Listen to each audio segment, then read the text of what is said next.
మరో breaking news చూస్తున్నాం. YCP నేత కాకాని బెయిల్ పిటిషన్ పై విచారణ వాయిదా పడింది. కాకాని బెయిల్ కోరుతూ ఆయన తరపున న్యాయవాదులు కోర్టులో పిటిషన్ దాఖలు చేశారు. మరోవైపు పోలీస్ కస్టడీ కోసం ప్రభుత్వం తరపు న్యాయవాది కోర్టులో పిటిషన్ వేశారు. న్యాయమూర్తి అందుబాటులో లేకపోవడంతో విచారణ రేపటికి వాయిదా పడింది. అక్రమ మైనింగ్ కేసులో A4 గా కాకాని రిమాండ్ ఖైదీగా ఉన్నారు. దీనికి సంబంధించి పూర్తి డీటెయిల్స్ మా ప్రతినిధి చరిత్ అందిస్తారు. చరిత్. Thank you Reena. ఏదైతే కాకాని గోవర్ధన్ రెడ్డి ఆశలపై అయితే మాత్రం జడ్జి సెలవు అనేది నీళ్లు చెల్లినట్టు పరిస్థితి ఏర్పడింది.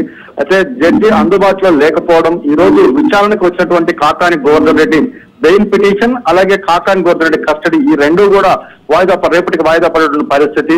అయితే ఇప్పటికే కాకాని గోవర్ధన్ రెడ్డి అక్రమ మైనింగ్ కేసు, అక్రమ మైనింగ్ తరలింపు, అక్రమ మైనింగ్ చేయడము, అలాగే ఏదైతే పేలుడు పదార్థాల అక్రమ నిల్వ, SC/ST అట్రాసిటీ కేసు, ఇలాంటి అనేక కేసుల్లో ఆయన ఈ రోజు A4 నిందితుడిగా ఉన్నటువంటి పరిస్థితి.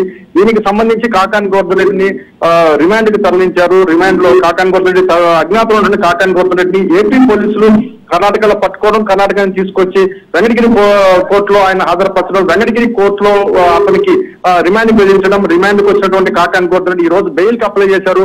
కానీ ఈ రోజు జడ్జి నెల్లూరులో ఉన్నటువంటి హైదరాబాద్ కోర్టులో జడ్జి అందుబాటులో లేకపోవడంతో ఈ రోజు అది రేపటికి వాయిదా పడింది. అయితే రేపటి తీర్పు ఏం రాబోతుంది, అయితే రేపు కాకాని గోవర్ధన్ రెడ్డికి ఏదైనా రిలీఫ్ వస్తుందా, ఆయనకి బెయిల్ ఇస్తారా లేదా, అయితే అలాగే ఏదైనా పోలీస్ కస్టడీకి అడుగుతున్నారు పోలీసులు, పోలీస్ కస్టడీకి ఇస్తారా లేదంటే మాత్రం కొంత సందిగ్ధత అయితే ఉందని చెప్పాలి.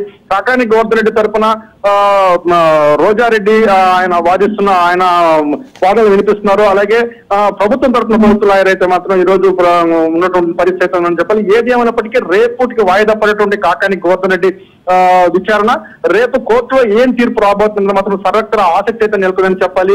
కాకాని గోవర్ధన్ రెడ్డి ఒక్కసారిగా కూడా అజ్ఞాతంలో ఉంటూ తప్పించుకుని ఉంటూ ఒక్కసారికి ఈ రోజు పోలీసులకు దొరకడం మాత్రం వైసీపీ శ్రేణులు కొంత అయోమయంగా పడిన పరిస్థితి ఉందని చెప్పాలి. రీనా.